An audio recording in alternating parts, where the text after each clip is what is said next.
in a diversity of material and spiritual manifestations. He's separate from everything, and still nothing is different from him. So the Lord's external energy is not very attractive to him. He's not controlled by it like we are. He's completely independent of it. But Prabhupada says that he is attracted by the internal potency. And that internal potency, who is that internal potency? Srimati Radharani. She is the pleasure potency of the Lord. Hare. So he is attracted by his internal potency. Although at the same time he still exhibits his Surat nature. He's completely independent of all these things. He's attracted by it, but he's not controlled by it. Just like often for the living entity in this material world, if we're attracted by it, we're controlled by it. You're attracted by a car, a woman, a house, a job, prestige. We become controlled by it. Why? Because we can't stop pursuing it. No matter what you do, you always keep pursuing it because you don't know what else to do in life. And you're attracted by it. Generally, when you're attracted by something, you become controlled by it. Just like a smoker is controlled by this cigarettes. Although it doesn't have any control over him, because he's attracted by it, he's controlled. But this definition cannot be taken. This idea of how the living entity is attracted by material energy and controlled cannot be applied to the Supreme Personality of Godhead, which the Mayavadis do. And so therefore it becomes a problem, because they subscribe to the Supreme Personality of Godhead, personal characteristics of the human being, to the Supreme Personality of Godhead. Therefore, desire for them, desire and attraction is Maya. Because it's binding, because you become controlled by material energy. But that's not true for the Lord. Just because it's true for the living entity who is our God themselves, they try to do that. So one should understand Bhagavad Gita like this very clearly. What is the external energy of the Lord, what is the marginal energy of the Lord, and what is the internal energy of the Lord, and how they function. And when we can understand that, it becomes easy to be able to understand Shastra and explain Shastra to others. Because one thing that one has to accept is this nature of Achintya Veda Veda Tattva, that we are not able to understand everything. It's inconceivable, absolutely inconceivable. Understanding that Krishna, the Supreme Personality of Godhead, is a two-handed form, 15-year-old boy who stands and plays a flute. It's kind of nuts, it's kind of crazy. It's inconceivable. How can you accept that? But how are we able to accept that? Especially, okay, I grew up in somewhat of a background of a Hindu family, but like the rest of the devotees that are sitting in front of me, I don't think any of you here, including Jita Girish, grew up any close to that culture.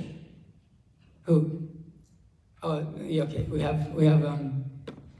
have Radha Damodar, and you too, and Rancha Prabhu, okay, and Abhimanyu Sutta. But the rest of the devotees here, how are we convinced of a form that God is the form of who is standing and playing a flute and has his eternal consort, Srimati Radharani, next to him. And then he descends in the form of Lord Chaitanya, him and Radharani, to get in that mood of Radharani, Lord Chaitanya, comes in that mood of Radharani. The two forms became one in the golden form. And then we accept that also. How are we able to accept all this? It does seem easier to accept this, oh well, God is all impersonal and just like you can't really understand him. Tamal Krishna Maharaj was describing that the Christians, their conception of God is that he's so big and he's so huge that we're too close to him to be able to look up and see who he actually is. And the Muslims, they say, well, God has no form. You can't say well, you can't even say he, because then you subscribe characteristics to him. God has no characteristics. He's not a man, he's not a woman, what is he? We don't know. They'll openly tell you that we don't know. We know there is God, but we don't know who he is, what he does, we don't have no clue.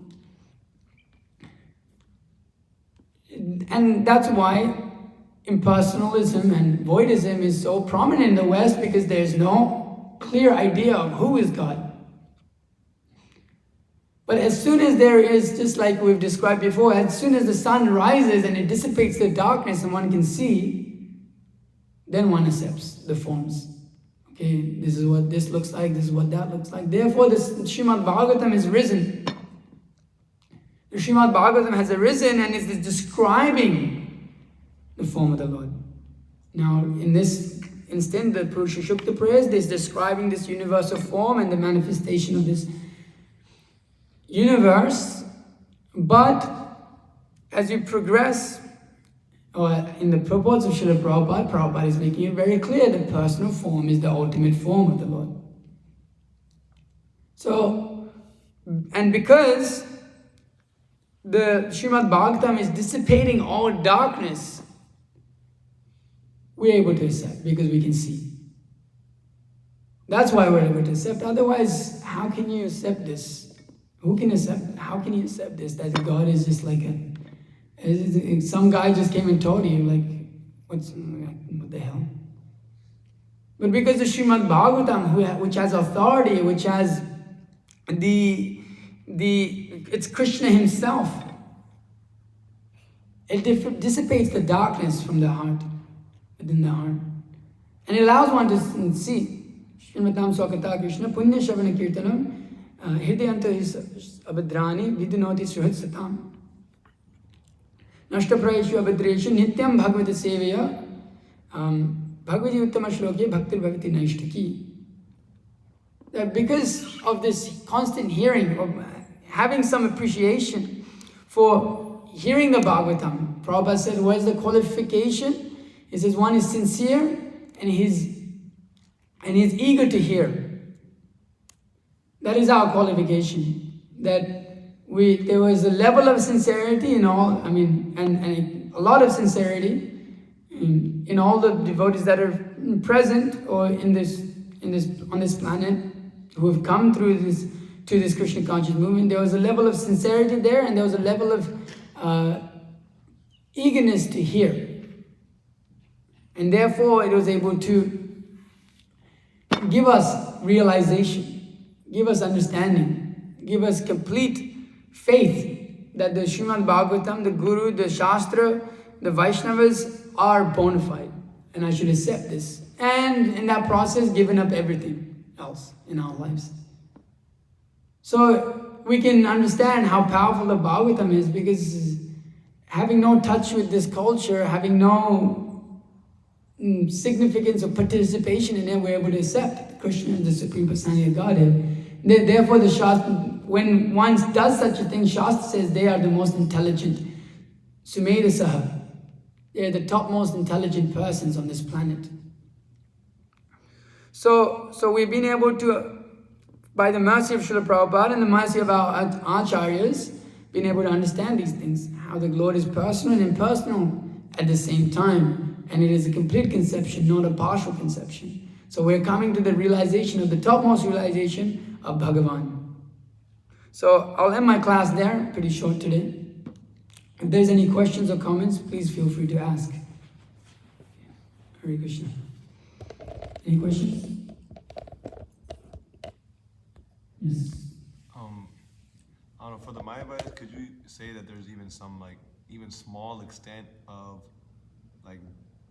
understanding of simultaneous, one difference in the sense that although they claim everything is inconceivable, they themselves, are conceiving that aspect? They just consider everything to be Maya, that they see it's all illusion. They don't see it. Real Mayavadis, they won't distinguish anything. They'll just say everything is illusion, and only Brahman is real, and that Brahman is us. There's so many faults with that, and we've addressed that so many times. But they don't know. For them, there's not even a tinge of personalism. Although they're subjected to it by material nature, there's so many differences. But they just take it to be illusion, complete illusion. Okay, anything else? Yes, Ravi. Purport Prabhupada was making the point that although Krishna is not attracted to the material energy, there's that verse also in the Bhagavad Gita 7:14. It says, "Daiviyesha gunamayi." This material energy of mine, is difficult to surmount, to overcome. And since we're kind of talking about things that are inconceivable, like the analogy you gave about the wind, I was thinking, although the energy is material, Krishna says that it's divine. Yeah, because it's coming from something divine. Because it's all divine. It's coming from Krishna, who is spiritual, but it has its purpose. It has its purpose of bewildering the living entities, the minute jivas. They become attracted by it, but Krishna is not attracted by it, not controlled by it. So yeah, definitely that it's a divine energy. This energy is divine. Otherwise, it would be a separatist idea to say it's not. Everything comes from Krishna. Yeah. Anything else? Okay, Mataji's? Oh, sorry.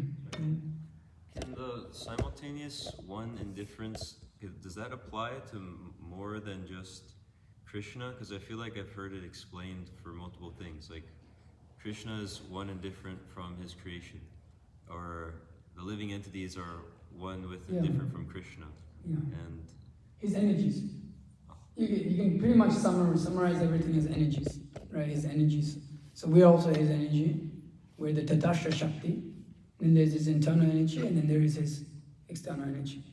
So they're all same and different. That's why the sun is given, right? The sun itself, the sun god, sun rays. so like if someone says everyone is one and different, is that still valid? Everyone is one, and we're one in the sense that we're all coming from Krishna. Just like we're all one in the sense that we're all human beings. But that's the reason we have to clarify that is because most people's conception is that you and me, we're all one. We're all one and different. Well, they have to see what their understanding is. Because they may say something but mean something else. So you have to work on the level of definition. What is the definition of something? It's like, anyways, there's so many examples we can give, but in any time you talk to anyone, it should be very clearly defined what their understanding of that is. Because just like nowadays, people's understandings of realities are completely different, and they argue and they get nowhere with it. So you have to make sure that like their understanding of oneness and difference, this Achinta Veda Veda Tattva is proper. Most likely it's not going to be. Therefore we generally nudge a little bit and say, how is that so? And then they can't explain generally. So that's just, so we would never completely accept it from someone who is just a Karmi. We'd talk about it and see if they have a right conception, and then say, okay, yes, you have a right conception. How did you come to this conclusion? That's pretty amazing. But most people don't have that. Unless they've read Prabhupada's books. People read Prabhupada's books and then they say that, and they're like, okay, you've understood Prabhupada's books, and you've understood Shastra. Anything else? Mataji's? Okay, alright. Srimad Bhagavatam ki jai, Srila Prabhupada ki jai.